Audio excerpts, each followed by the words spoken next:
Hello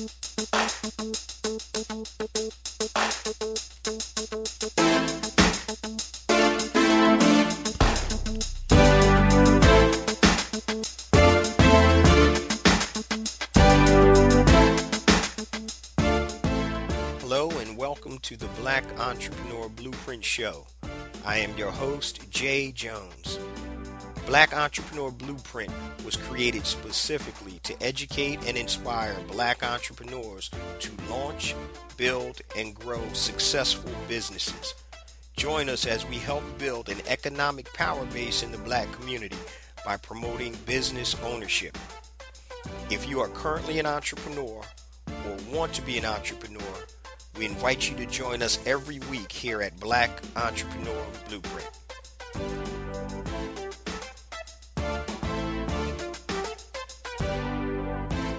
Welcome to the Black Entrepreneur Blueprint, episode number 173. I'm your host, Jay Jones, and today we have another dynamic and informative show for you. I'm actually traveling this week, so today we're going to be listening to a rebroadcast of one of our most downloaded episodes ever with Nick and Danielle Eden, titled Press the Go Button. Now, this episode originally aired in the beginning of June of this year, and it was so power-packed and full of information, I wanted to replay it for you while I was out this week. Also, another key that I wanted to point to is that they talk about printing on demand. And I got an email or text from Nick the other day, and he was telling me about how well he's doing right now on Etsy with print-on-demand products. And that's something that we're actually going to be talking about within the next several episodes. And I'm hoping to get Nick and Danielle back on to actually talk about their print-on-demand business. I'm actually in that space, doing very well in it on several different platforms. And that's what we're going to talk about when we talk about printing on demand, be it t-shirts, hoodies, whatever, mugs. So there are a lot of different platforms out there. But Nick and Danielle touch on that in addition to a lot of the other things that they're doing. But once again, as the title says, press the go button, meaning that Nick and Danielle take action. They don't sit around and wait for something to happen. They make things happen. I think this is why this is one of the most downloaded episodes. So please hold tight, and we're going to be back live next week. But here's Nick and Danielle Eden. Press the go button. I'm your host, Jay Jones, and today we have a dynamic show in store for you today. And before we start the show, you may want to get out a pencil and a notepad, because today we're going to have Nick and Danielle Eden, a power entrepreneur couple that's motto is press the go button, meaning take action.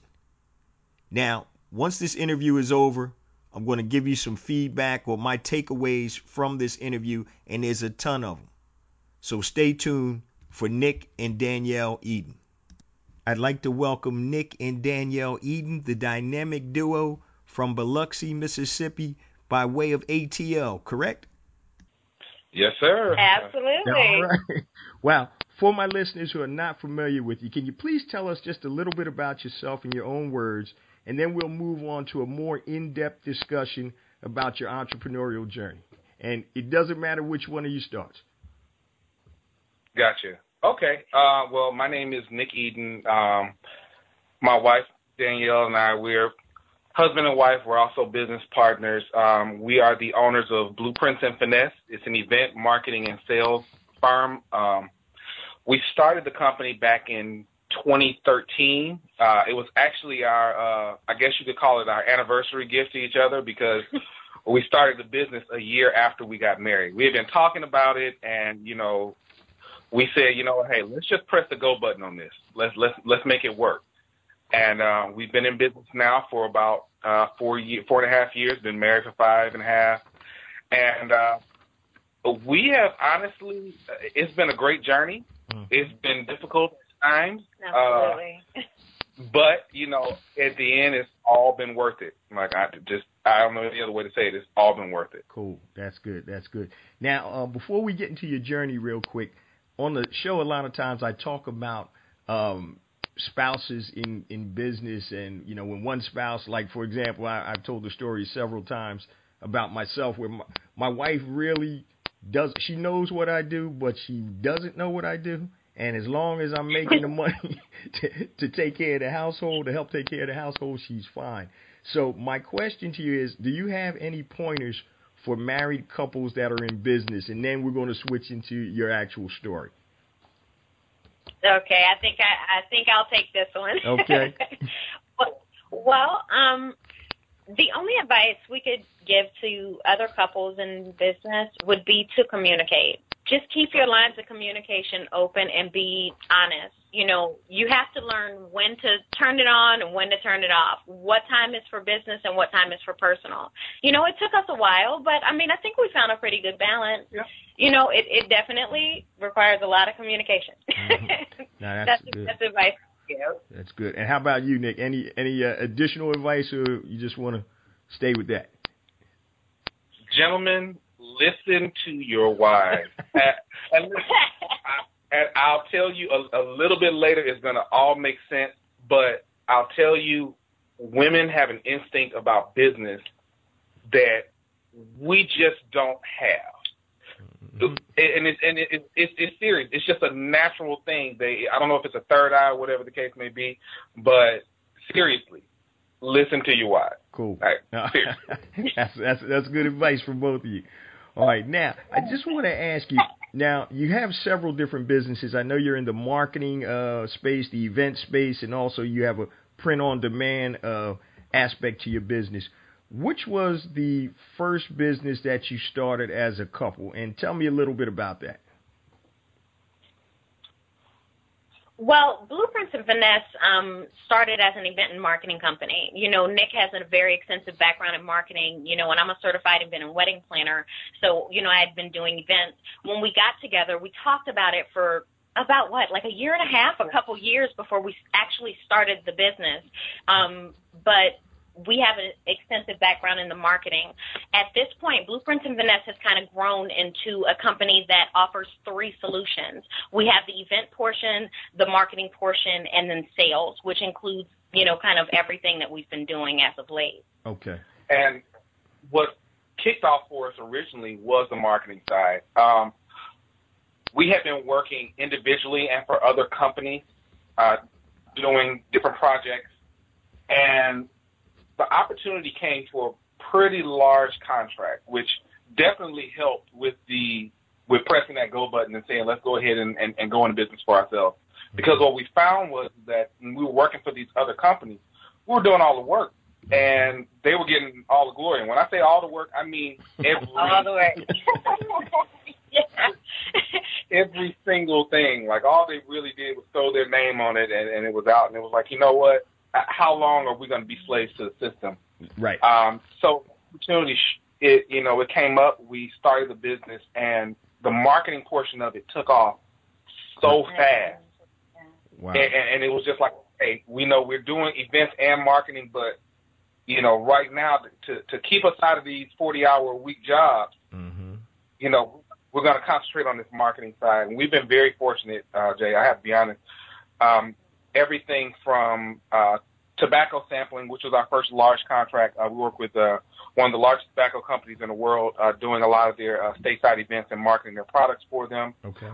And also doing credit card marketing. Mm-hmm. So if you've the simplest way I can tell you that, if you've ever been at an event or you've ever been in the airport and you see the guys and they're trying to stop you to sell you the credit card, mm-hmm. we did that. Okay. We put those together. Cool. And there's a whole lot of money to be made off of it, and we were tired of getting the low end of the stick. Oh, that's great. That's great. Now, how did you guys come up with that concept or that business? Was it something that you've been, you know, doing for other people, as you mentioned, and you just decided to do it for yourself and take control of it? Or tell me what the conversation was between you two when you decided to start that first business together.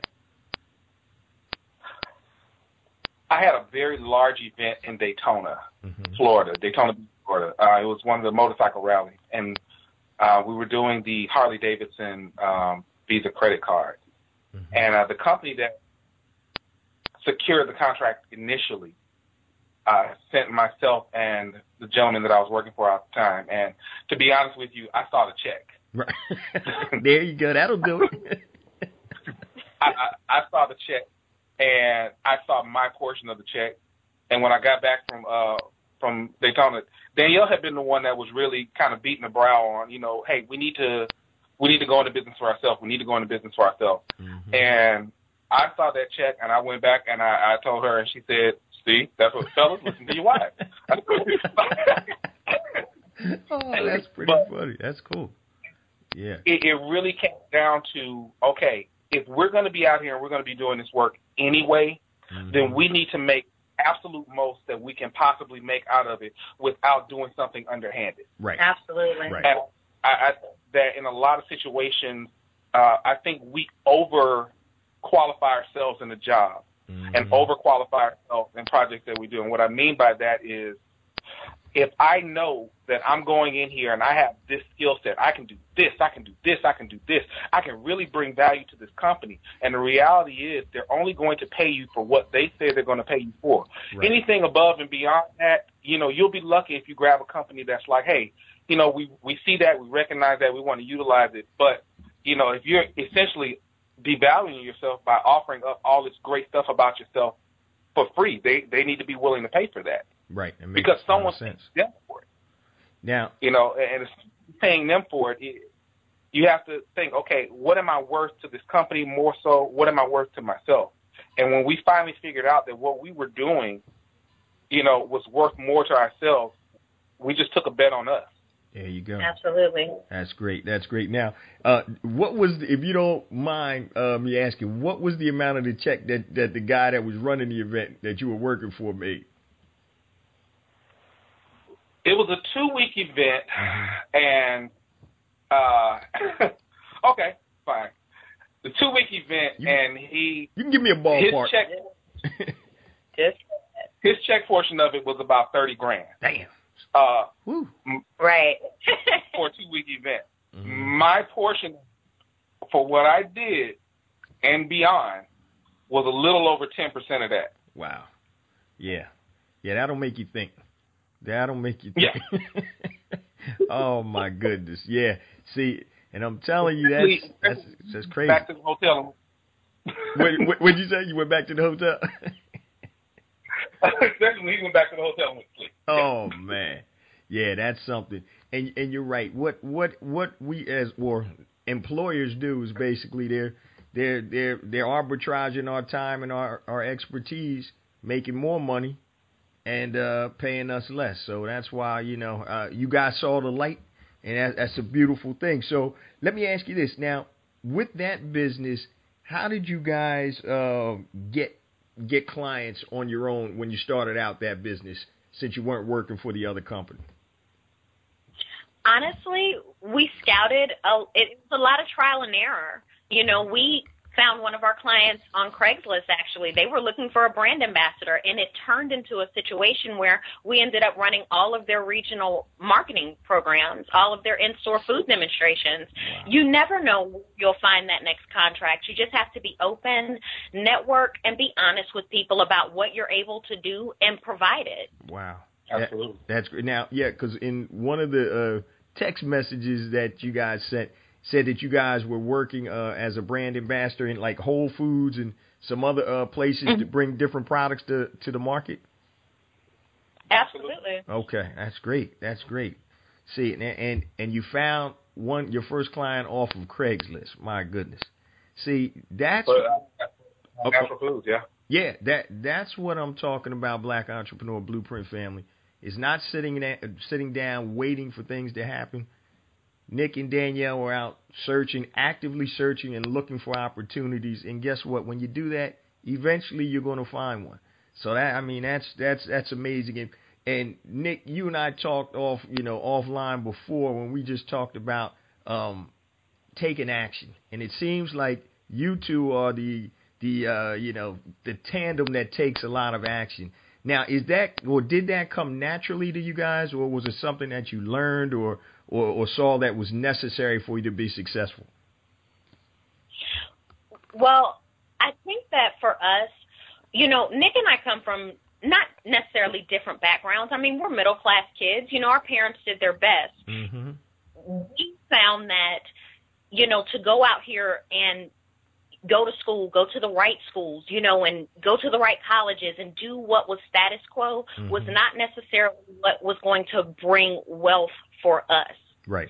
This is the only life that you get. When we all run around like we have just an extra one lying around, I don't want life to be mediocre. Right. So why not press the go button, go after what it is that you're trying to chase. We keep talking about what we want to do, but, you have to take action behind it. You can't only be a hearer of the word. You have to be a doer as well. Press the go button. And it took us a year and a half, almost 2 to get started, but just prepare for it and press the go button. Just go for it. And it's like what you in terms of, you said this on shows before where pacified by the paycheck. It's scary. Yeah. I can understand how scary it is for single people. It's really scary. When you're married with kids, right? It's scary. It's scary. But, it's just like we tell our oldest daughter all the time, you have to be willing to do the things that other people won't do so that you can have the things that other people won't have. That's right. Absolutely. That's right. Now, how was the conversation? Now, were you guys, did you move forward or did you push the go button with trepidation, or were you pretty sure that you were going to be able to make it work? You know what? I think for me, it was a little bit of both. Okay. I had those moments where I was like, this is absolutely going to work. We put our names on it. This is everything. This is going to be great. And then there were moments where I got by myself in the shower and was like, oh my God, what are we doing? Wait a minute. I think you go through a little bit of both, but the only way you can really just get out there is you can't let the fear rule you. Right. You have to push beyond it. You have to push beyond. Now, one of the biggest issues that we make when we make that transition from corporate to being an entrepreneur is financing your business. How did you guys finance your business when you first started? Okay. Right. Honestly, we used the jobs that we had, and we started to save a little bit. There you go. And then we saved a little bit, we bootstrapped a little bit, but when I tell you it was, and I don't know if I could say this if it's politically correct, but when I tell you the hands of God were on it, we kind of walked into a situation and we were just prepared for it, and that's how we found success. Great. It was strategic for us, but we were prepared when it came. It didn't happen overnight, but we kind of trapped ourselves. And fortunately, we had, it's been, because entrepreneurship is really glorified now, right. For a lot of people that have been in it for years, it hasn't always been the most popular thing. When you say, oh, I'm an entrepreneur, oh, you don't want a job. Right. Right. So that's right. So we had a lot of, I guess they're classified as side hustles now that we could use to help finance and bootstrap. We were working, but then on my side, I had graphic design that I could do, and hey, I'm pumping out, flyers here and album covers here and logos here. On Danielle's side, she was doing weddings. She was doing just general event planning, event consulting to people who didn't want to pay a full amount. Right. But, they paid. And it was just, it's take that money. Small. Yeah, right. Take that money bit by bit and put it towards the overall goal. And don't get us wrong, we bootstrapped a lot of it, but we had a great support system as well. Absolutely. Great. Our parents they definitely were, well, why didn't you go to school? But right. I think that after we were able to show them what we were able to do, they look at us a lot differently, and they've been a great help over the years. Yeah, that's always important to have that support behind you in case something happens, because once again, we all know in business and nothing is guaranteed. Nothing is guaranteed. So let me ask you guys, what are some crucial steps that you've used to grow your business or expand your business? I know you have several different facets to your business. What are some of the steps or the process that you go through to expand in terms of your thought process? Well, the first thing we try to do is keep an open mind. Mm-hmm. At any information that we get, for me, I've always looked at something as, okay, this exists for a reason. So what's the money behind it? Mm-hmm. What can you have to look at it. I tell people all the time, every job I've ever had, going back to being 15 years old, I've always thought, how could I own this? Absolutely. And honestly, what attracted me to Danielle early on, because she had the same mentality. Mm-hmm. It's like, how can what would I do if this were my company? What would I do? So that's the first thing. Keep an open mind. We always soak in information. There you go. At each given time, one or both of us have our headset in and we're listening to podcasts. Because the other thing that you don't want to miss, you don't want to be on the downside of a trend. Right. Because just like Danielle was telling our oldest daughter earlier, there are some businesses that are built for the sole purpose of scaling and selling. Mm-hmm. If you catch a trend, you can go in and you can make some money, and it can finance what you really want to do. So the most important thing is keeping an open mind. The second thing is taking an honest look at the numbers. Absolutely. There you go. That's great advice.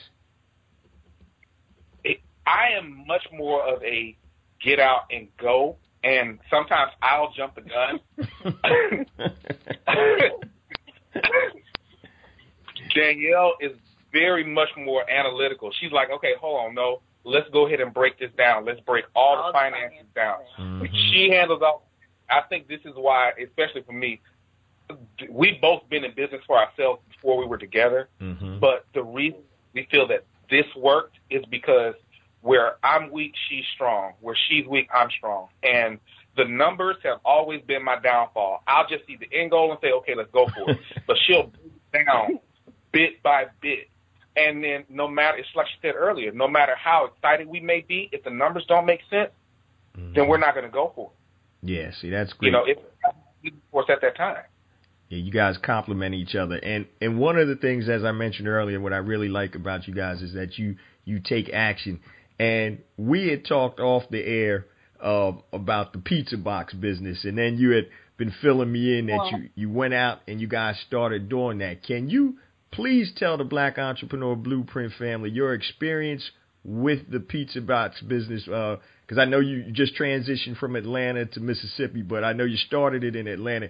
Can you tell us what your first experience with that was, and so people can understand that it's there. You're able to do it if you take action and you're following a blueprint or you're following a specific path. So if you guys can tell us about that, that would be great. I think the BEB family would love to hear about that. Well, first, anybody who is listening, I can tell you right now, whether this is the first time you're listening, if this is from now and you go back and you listen to some older episodes, we are both avid listeners of the Black Entrepreneur Blueprint.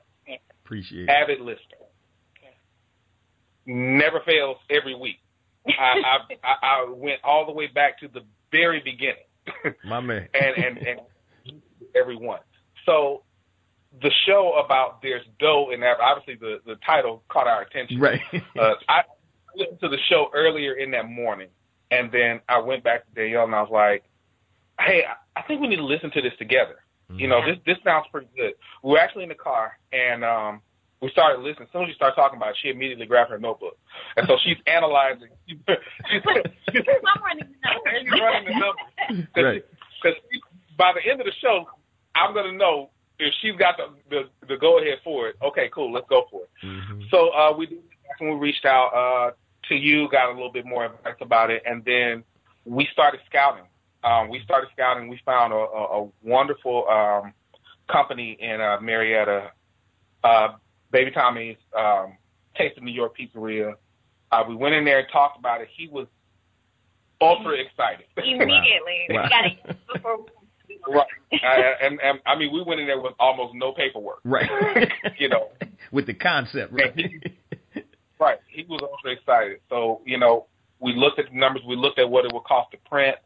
And then we started building a list of potential people. One thing that was a great resource, depending on your market, there may be a penny pincher or a thrifty nickel or some type of advertising book that's distributed on a weekly basis. We started there because those are people who are actively advertising. Right. You know, and after that, it was just about getting in the car and calling, emailing, knocking on doors, not taking no for an answer. That's great. That's great. See, now, and that's what I tell people. I said, there's always ways to create money. That's a win-win for everybody involved. The pizza shop, obviously, for you guys, and the advertisers. So, just to give you an idea, what were you charging the advertisers to ride on top of the pizza box on the box topper? The single ad, we followed the show to the T. Okay. The single ad, $190. The double-sized ad was $490. The best thing about it was the first deal that we closed for it. They did a double-sized ad, and that was enough to cover our printing costs, including the shipping. So everything after that was profit. Wow, straight gravy. Everything after was profit, and it was a confidence booster. When we talked off the air before, I was like, that's a great example of taking your investment. Pretty much was what you probably didn't have to put out pretty much any money except for maybe the paperwork, but that was great. Yep. Yeah. Printed the paperwork at home. I designed the box topper. And I designed most of the ads, and that's the one thing that has been key for us. Most of the businesses that we've gone into, we try to keep our overhead really low. Right. And as much as we could do in-house, we've been fortunate that, you know, we've been able to pick up some skills along the way. And I say necessity is the mother of invention. That's right. You know, years ago, trying to start off and get things done I was in college doing club promotion, things like that. You know, you have all this overhead with all this design costs. And so I literally sat down and learned how to do graphic design. You know, Danielle, with planning, she knew how to do numbers before she stepped into anybody's certification program. And it was the icing on the cake. So using that, you know, that was a big jump. And I understand that not everybody's going to have that jump, but there are resources out there. You know, if you're not a graphic designer, there's Fiverr. Right. You know, there's Craigslist. Somebody that you know on Facebook knows somebody that does graphics. You know, it's using a network. There are networking events in your area. Go out there and find someone. You know, eliminate the excuses. There you go. That's very powerful and pertinent information. So I definitely appreciate you guys sharing that, because once again, you took something that was on the show, took the actionable steps, and then you made money out of it. And it's something, once you do it one time, it's a matter of duplication. So which is great. Now, we talk about all the good stuff, and you guys have heard a lot of my horror stories. What are some of the challenges? Or give me one challenge that you guys had as entrepreneurs, as joint entrepreneurs. What was it, and how did you overcome it? Well, I'll take this one. Our first, not necessarily, we don't look at it as a failure. We definitely gained a lot of experience, though, with Lifeline. Lifeline was also something else that we found on Craigslist. You know, people looking for brand ambassadors, looking for individuals to start a marketing team. That was right up our alley. You know, we did that, but we went into the situation with the blueprints and finesse approach. We're always going to be very polished and professional, and you know, we're going to run this like a real office, and that wasn't the type of business it was. You know, Lifeline is very people-oriented. You're in areas and you're in situations sometimes that aren't necessarily very polished or professional. Right. And for anybody who's listening and they don't know what we're talking about when we say Lifeline, if you're not familiar, the layman's terms where people call them the Obama phones, which I absolutely hate because they were around since the Reagan era. Right. But it's cell phones that are distributed for free to people that are on government assistance. What happens is these companies, they contract with smaller to mid-sized marketing agencies to hire reps and send them out into the field and give away the phones. It's just like Danielle said. We're used to a very polished rollout, and it's a very unpolished business model. You got to get a tent and a table, and you got to go to the hood. Like, right.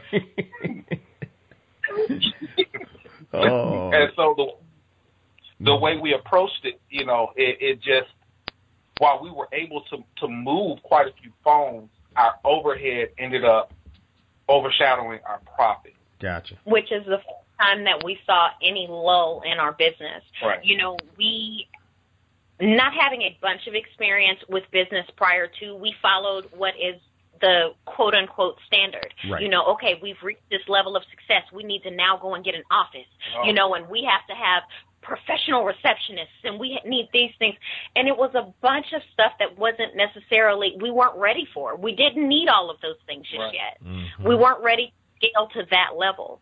But that's not what you learn when, you go to Entrepreneurship 101 via Google or, That's right. or anything like that. So that was definitely our first level of experience. But like I said, we don't look at it as a failure. Right. We definitely learned a lot, and it helped us grow as a business. Yes. And we've actually got back into it in Mississippi. Right. So. Cool. Now you know how to do it right. Right. And we got double the rate that we got originally. So it worked. Wow. It worked.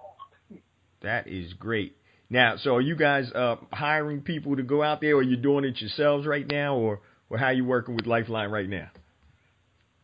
No, we actually hire a team. Okay. So, if anybody's listening from Mississippi, I'm located on the Gulf Coast, but we have territory all over the state. So if anybody's looking, just contact us at email bps.com, and we'll go from there. Cool. That's what's up.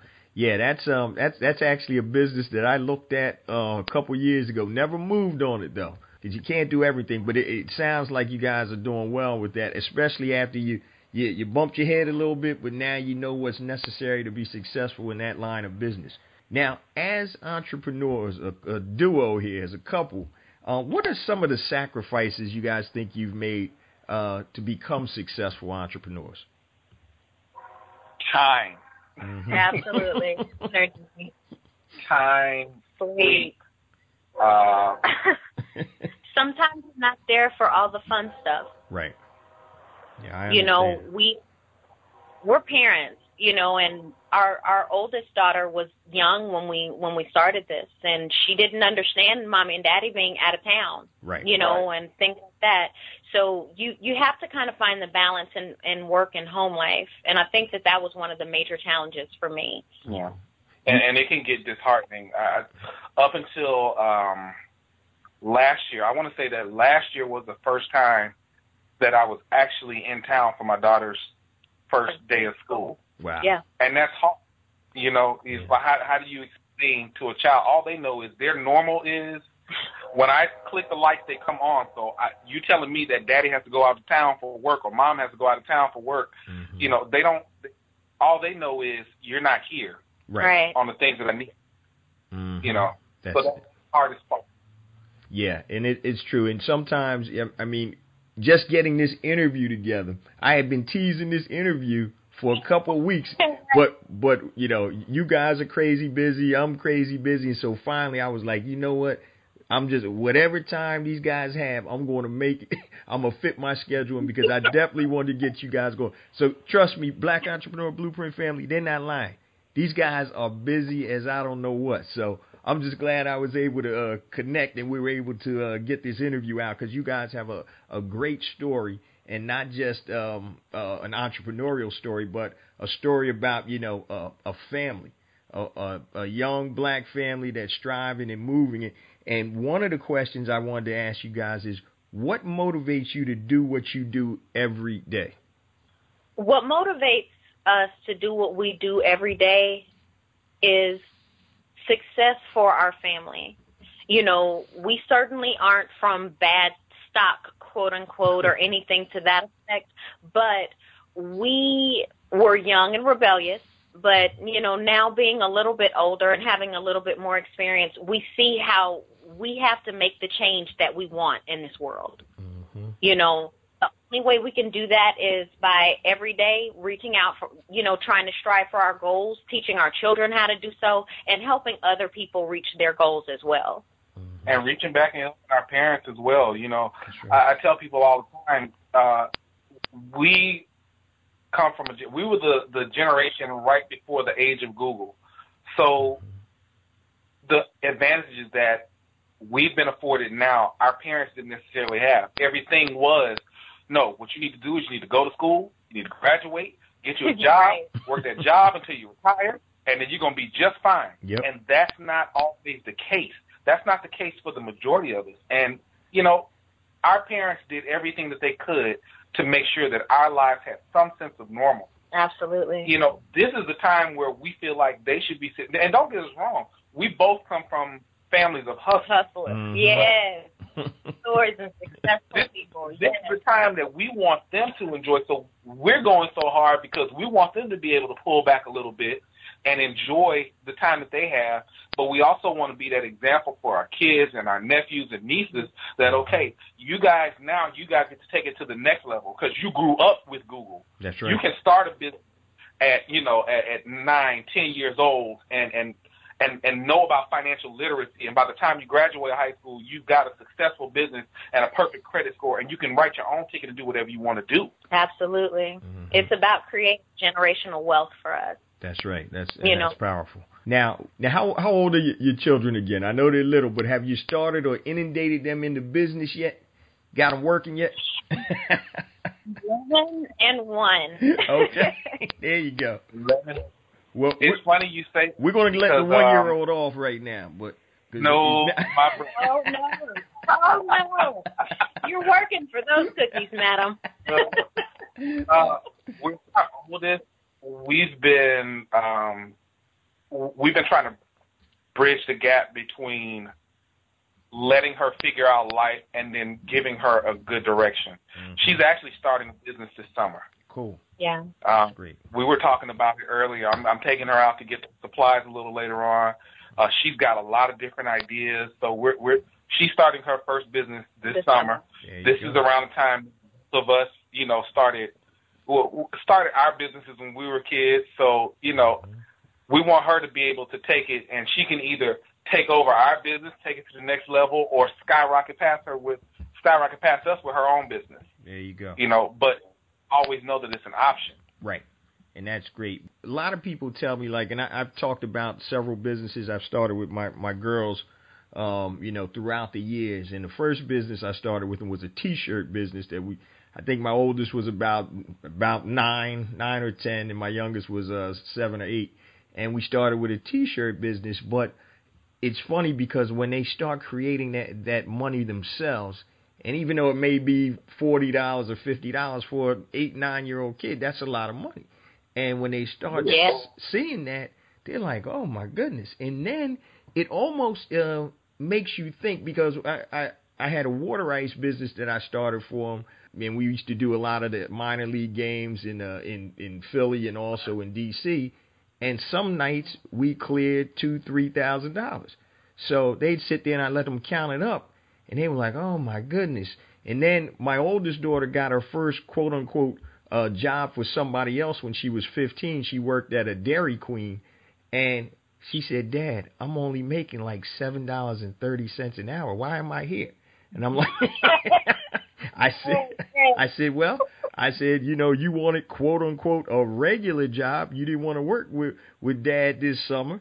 So this is what you get. And she quit that job in about 2 weeks and came back and was back at the water ice stand. And she was like, this doesn't make sense. And I was like, nah, it doesn't. If you can find and create your own money and you're making more than working for somebody else and you have your flexibility and you have more control, I said, it doesn't make sense. I said, but it's not, everybody's not cut out for that. So I said, find out what you want to do and go for it. So the conversation that we just had, my daughter's in L.A. this summer working for HBO as an intern. And her first day on the job, she was like, Dad, I don't know how people do this. And I said, what are you talking about? You just got there.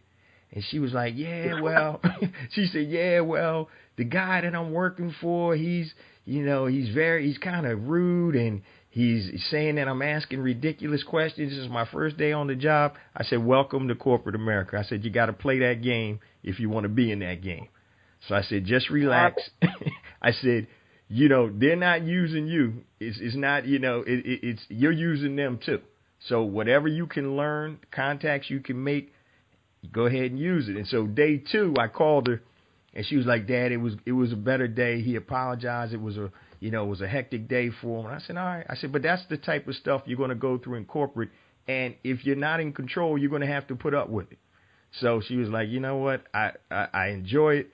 She said, but I don't know what I'm going to do when I get out of school. I said, well, it's up to you. I said, you've had experience, working in corporate for years, since you were in high school, working for yourself. So it's up to you. You gotta create your own path.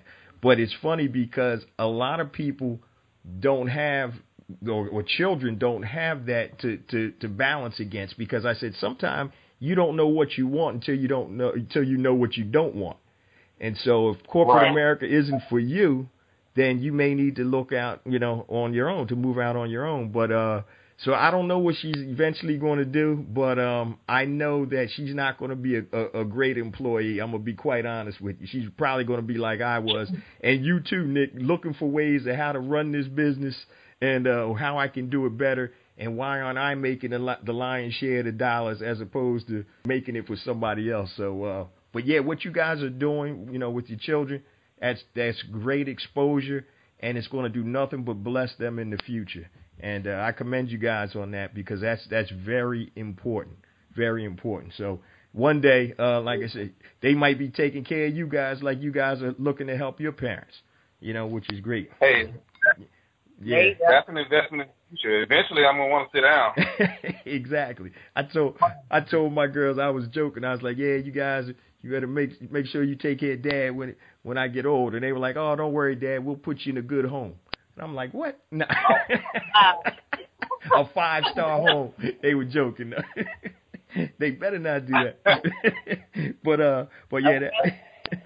Now, you guys have several businesses that we touched on, but we didn't touch on your print-on-demand business. Can you tell me a little bit about that business and how you guys got into that, or how that started? Well, it actually rolled into the sales portion of the business.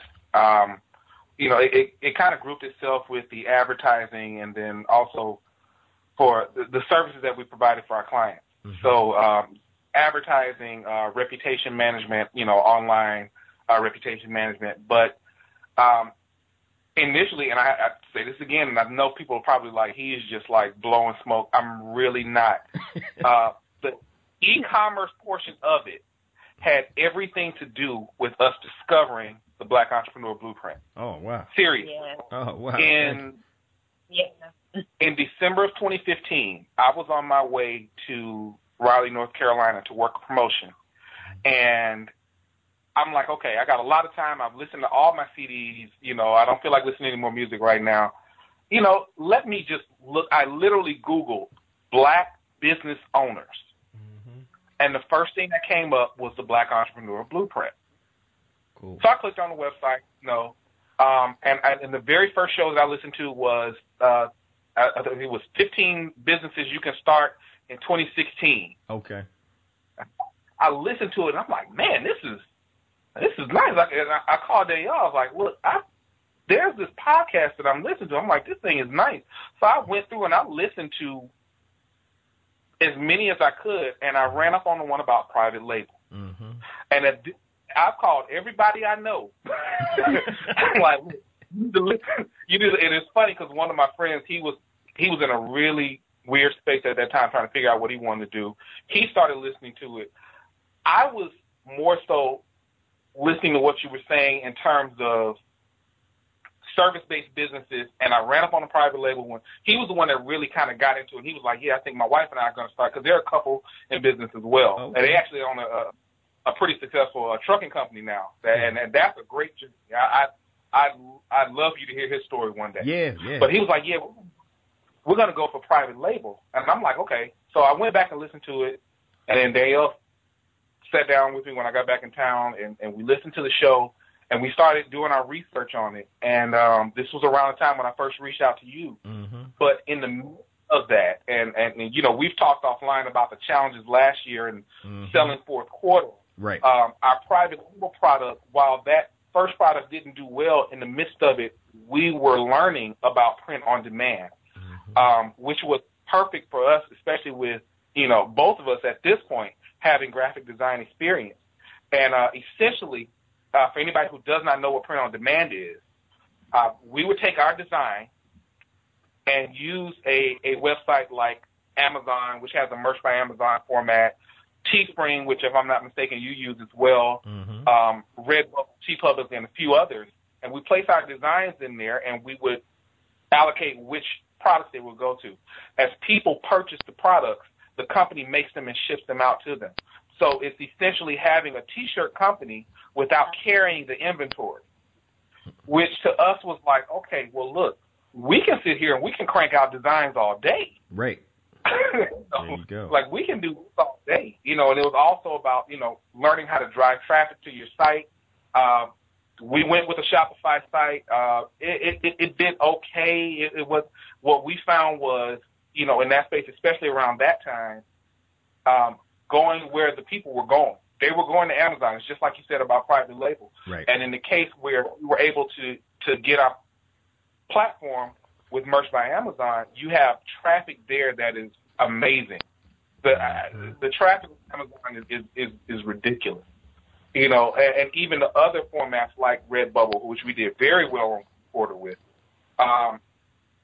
keeping that steady stream of products going out and not having the headache of the overhead, shipping costs, the customer service, it's one of the better business moves that we've taken, because we can scale it as we need to. If we need to pull back on it a little bit, we can, and concentrate on other areas. If we need to ramp up, we can do that, and so that, and I think that people need to understand that e-commerce is the future. Yeah, definitely. It is, and I'm telling you now, whether it's a product or a service, if you're a person that does not want to do any type of selling, it's not for you. You're going to have to sell. Right. You're going to have to sell, whether you're selling a product, a service, or you're selling yourself. And I mean that in a legal way. Yeah. We got kids listening now. No, I'm joking. Right. Like, if you're an educator and you go to speaking engagements about specific topics of education, or if you're a finance person and you're going to financial literacy forums and you're selling yourself, you're going to have to sell something. And it's just about, and Danielle talks about this all the time with multiple streams of income, you can't rely on one stream of income. The world is not set up for that right now. That's right. That's great. So, oh wow. So that print on demand actually came kind of a spin-off of what you guys were currently doing. Right. Okay. It came as a spin-off of the label in the midst of, and I would encourage anybody, I'll just go ahead and say this. I don't know if and when you're going to offer it again, but if Jay offers his coaching class, I want everyone in earshot to take him up on it. Yeah. I appreciate that. It was definitely beneficial, and definitely beneficial in private label. Absolutely. It's like what you said about knowledge versus know-how, because we never would have gotten into the space of print on demand. We never would have looked at drop shipping. We never would have gotten into anything if we hadn't started there. And that it was a wealth of knowledge. And I don't know if you know this, but we definitely look at you like a mentor. Oh, I appreciate that. It going into print on demand and sales in general, it's for the product side of the business. That's the next step. That's where we're going. That's where we're going full steam ahead. We're still doing our service-based project, but as you said on several shows, controlling the vertical. We want to be able to control what we do. We don't want to necessarily always be at the mercy of when that client wants to release that budget, or when they're having that fiscal conversation, for the next year. And this having a marketing company yourself. Oh, yeah.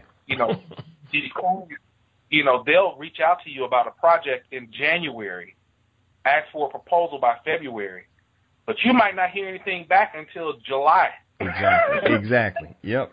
If then, I work with a lot of the travel.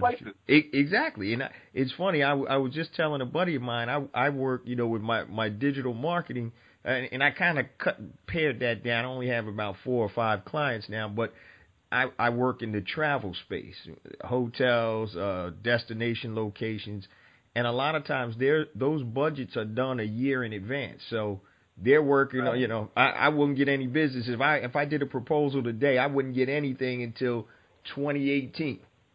Normally they're about 9 to 12 months out in advance. So I know exactly what you're talking about, and then you can't bank on that because things may change by the time they accept your proposal, and by the time I've had a destination location go out of business, and they guaranteed me a nice chunk of change for a marketing program, and before we could even proceed, they went out of business. So yeah, you got to have multiple streams of income, and that's right on point. You guys have a lot going on, and I wanted to ask you both individually, where do you see yourself in 5 years? Not yourself, but your businesses. Where I see our business in 5 years is exactly where Blueprints and Finesse has now arrived. Blueprints and Finesse LLC, and I'm speaking it and proclaiming it right now. Blueprints and Finesse LLC will become a holding company. It will house all of the businesses that we partner with and all of the investments that we make through angel investments, through our sales program, through our marketing program, and through our events program. It will house all of these subsidiaries, and it will create generational wealth, not only for ourselves and our family, but for anybody who partners with us. Oh, did you have that written down? Because that was on point. That was on point. Nick, I guess you're just going to say ditto, right? But the one thing, going back to what Danielle said a little earlier, communication. That's it. Communication. And that is the goal. That is the goal.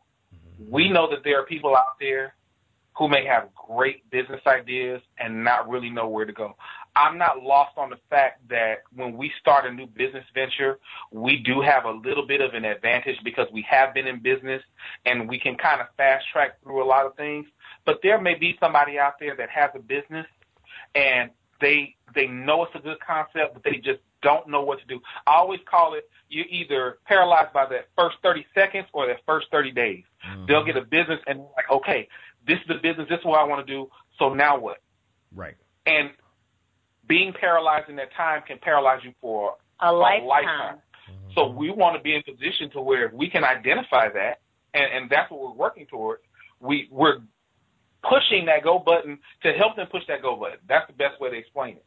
Those strategic partnerships, one thing that I have to say, I was listening to Roland Martin speak about this a couple of weeks ago, and he brought up a very good point. He said a lot of times in the black community, we talk a lot about starting a business, running a business, growing a business, but we don't talk a lot about mergers and acquisitions. Mm-hmm.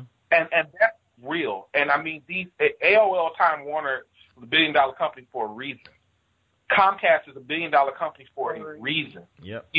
It's a situation where this person, if you have 5 people that are all in the marketing space, this person has $200,000 worth of business, and the corresponding 4 also have that, then you can really get together and have yourself $1 million business. Mergers and acquisitions, I think that can be what really brings generational wealth.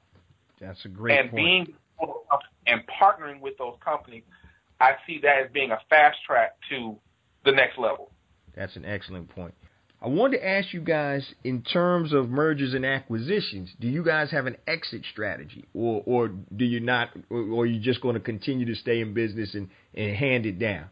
Some people have exit strategies. Some people say, you know what, I'm going to go with the flow and see what happens, and maybe not. Do you guys have anything that you've determined or that you think you're going to do? Do you want to sell out and exit, or do you want to continue and pass it down to your family? Well, Blueprints and Finesse was started as a way for us to help our own family. As it's evolved, we've definitely started to think a little bit larger. Eventually, we will step down, but what we are hoping to create is actually a public company, that we can help others to create generational wealth as well. If we all work together, through mergers, through acquisitions, through just general business acumen, we don't want to control other businesses or anything like that. We feel like everybody has a place, and there are things that everybody does well that we don't necessarily do. Right. But we can all work together and network together to help each other and pull each other up. And we'll definitely still, even stepping down, we're definitely still have a controlling stake. There you go. There you go. I wanted to ask you guys, because you have several businesses, and we here at the Black Entrepreneur Blueprint family, we always want to support any guests that are on the show, because that's what we do as a family. So if you can give us some of your contact information, and some of the things that you may be able to help some of the Black Entrepreneur Blueprint family members with, please, let us know now so we can definitely support your businesses and learn from what you guys are doing, because you guys are doing a tremendous job out there.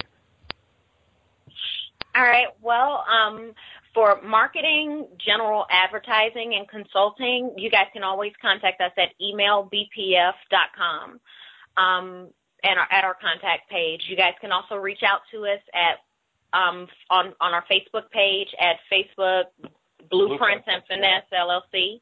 And then if you ever just want to get to our general inbox, you can contact us at blueprints.finesse@gmail.com. Cool. Because I'm going to tell you, and I don't know if you guys want me to say this, but in terms of graphic artists, I talked to my man Nick. So for my new site that I'm working on, Digital Black Media, I was like, Nick, I know you're a graphic artist, man. I'm trying to get this new logo up, blah, blah, blah. So I gave him a little mock-up, and I'm telling you, within 30 minutes, the brother came back with phenomenal options for me. And so I don't know if you do that as a business, but if you don't, you daggone sure need to. So I'm telling you, exactly what I wanted. It was exactly what I wanted. I tried to convey to him what I wanted. He hooked it up. I'm like, oh my goodness. So this is a talented couple, guys. This is a talented couple. Please definitely check out their website, their Facebook page, and I know them personally. We've become friends off of the air, and good people. I respect them, what they do, and please support Nick and Danielle. So, man, you guys have been tremendous. I'm glad we finally got this interview off, but I can't leave without asking. I got a couple more questions for you, and I'm going to start with ladies first. All right, Danielle. All right. And I know you probably know the question. If you had a chance to have a conversation with one person, living or dead, who would it be and why? One person, living or dead, who would it be and why? Mm-hmm. I'd have a conversation with Maya Angelou, because she led a very diverse life. She didn't let anything hold her back. She always pressed the go button. She had several different careers and several different lives, where we always look at it, I think, two-dimensionally. She definitely took life by the horns and ran with it. She was a dancer. She was a poet. She was she was everything. Mm-hmm. So it'd definitely be Maya Angelou for me. All right. How about you, Nick? I would honestly have to say my maternal grandmother. Okay. And the reason being, she passed when I was 8 years old. Mm-hmm. And as I got older, I started to learn things about her that I see in myself. She was a politically active black woman who owned her own dry cleaners in Jim Crow, Mississippi. Wow. And for me, with the levels of access that we have today, I would want to sit down and talk to her and ask her how she was able to do all of that with all the restrictions. You talk about restrictions on women in general, but particularly black women in South Mississippi, which is in the 60s. I would want to sit down and talk to her and just really pick her brain on how she did that. Because if you can figure out how to do that then, there's no telling what you can do now. Oh, Wow. Yeah, that's great. Somebody in your own family. So, yeah, you have a lot of those traits. Most definitely, I can tell, brother. Now, is there anything else that you guys would like to add that I forgot to ask you, or just that's something that you just want to add before we close on out? We've been saying it from the very beginning because it's the way we live our lives, but press the go button.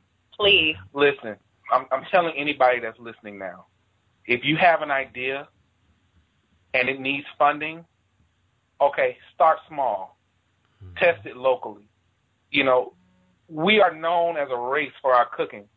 Guess what? Get out there, make a dessert, make something. Get out there and try to sell it.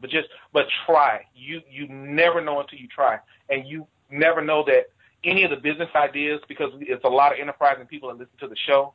Mm-hmm. The business ideas you may have, you may be able to jump all those off of something you were never even thinking about. Just press the go button. You have to. That's great. Nobody is. We have to go out and get it. Mm-hmm. How about you, Danielle? Is there anything that you wanted to add? Honestly, it's exactly what Nick said. I'll just piggyback off of that. Cool. You have to press the button. If you have an idea, don't let anybody tell you or limit what you have figured for yourself. If you have a dream, nobody's going to live that dream the same way that you would. Just go for it. It may take you a while, but don't stop. Most entrepreneurs have 3 businesses before something is successful. Mm-hmm. Don't allow your fear to paralyze you. Just go for it. Just go for it. You might stumble, you might fall, but dust yourself off and get back up. Great advice. One of the things, you guys might want to trademark that slogan and put it on a T-shirt. So, look, this interview, you got about 6 days before the interview comes out. So go ahead and check that. Go ahead and handle that real quick. But press go button. Come to a store near you. That's it. Hey, look, that's another business. I'm telling you. So, but I wanna thank you guys for sharing your experiences with the Black Entrepreneur Blueprint family. I really appreciate, and I got a deep love for you guys, because you guys are just doing. You're not talking about it. You're doing it. You're pressing the go button. And you're trying things, and you don't mind having setbacks, because that's how we learn. So I really appreciate you guys making the time to be on the show, and all the kind words that you said. And folks, I didn't pay them to say that stuff, but it's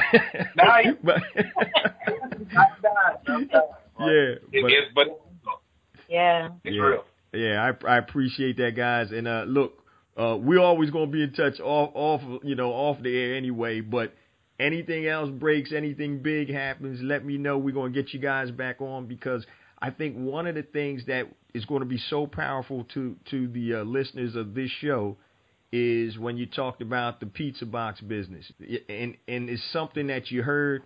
You reached out to me. I sent you some information. Actually, about 10 or 12 people I sent information to that, requested it. You guys went out and did it. You went out and you did it. You didn't overanalyze or anything, because it's a pretty simple business. Concept is simple, a win-win-win for pretty much everybody, and you went out and did it. And that's why I tell people, if you have a little bit of gumption and energy to go out there and make things happen, you can make things happen. You don't have to be at the will of somebody else. So I really love that about you guys, because you take the bull by the horns and you just say, damn the torpedoes, full speed ahead. We're going for it. Now, I'm glad, Danielle, I'm glad you're doing the numbers, because that's true. You guys complement each other, and somebody's got to look at the numbers to see if it makes sense. So you guys you work as a team. Man, I appreciate you guys, like I said, for being avid listeners, and like I said, just our friendship off of the air. So I really appreciate the time, guys. Thanks, Jay. We definitely appreciate it. All right. So we have Nick and Danielle Eden. Give us one last time your Facebook page and your email address so people can get in contact with you. Okay. So Facebook page, Blueprints and Finesse LLC. The website is emailbts.com, and you can reach us directly at blueprints.finesse@gmail.com. Cool. All right. We appreciate you guys for being on, and we will be in touch. Thank you very much. Thanks, Jay. That interview was fire. Nick and Danielle laid it down, folks, and there's a couple of takeaways that I want to just touch on, but there were so many. But their motto is press the go button, meaning take action, and nothing happens until you take action. So you can plan and write down all of this stuff, look at all the options and alternatives, but truly nothing happens until you take action. You really won't be enlightened as to what is going to happen until you take action. The best laid plans go awry. So until you take action and you get in the mix, you're not going to really know what it takes to be successful as an entrepreneur or have a successful side hustle or whatever you're looking to do. So press the go button and take action. I love that slogan. Also, Nick had mentioned keeping an open mind and an honest look at the numbers. So keeping an open mind, you got to be open to all types of opportunities. And they talked about finding opportunities on Craigslist. They found Lifeline on Craigslist. They started doing events at Whole Foods and demonstrating products. They found that opportunity on Craigslist. All of these is because they kept their eyes open, kept their mind open, and looked for opportunities.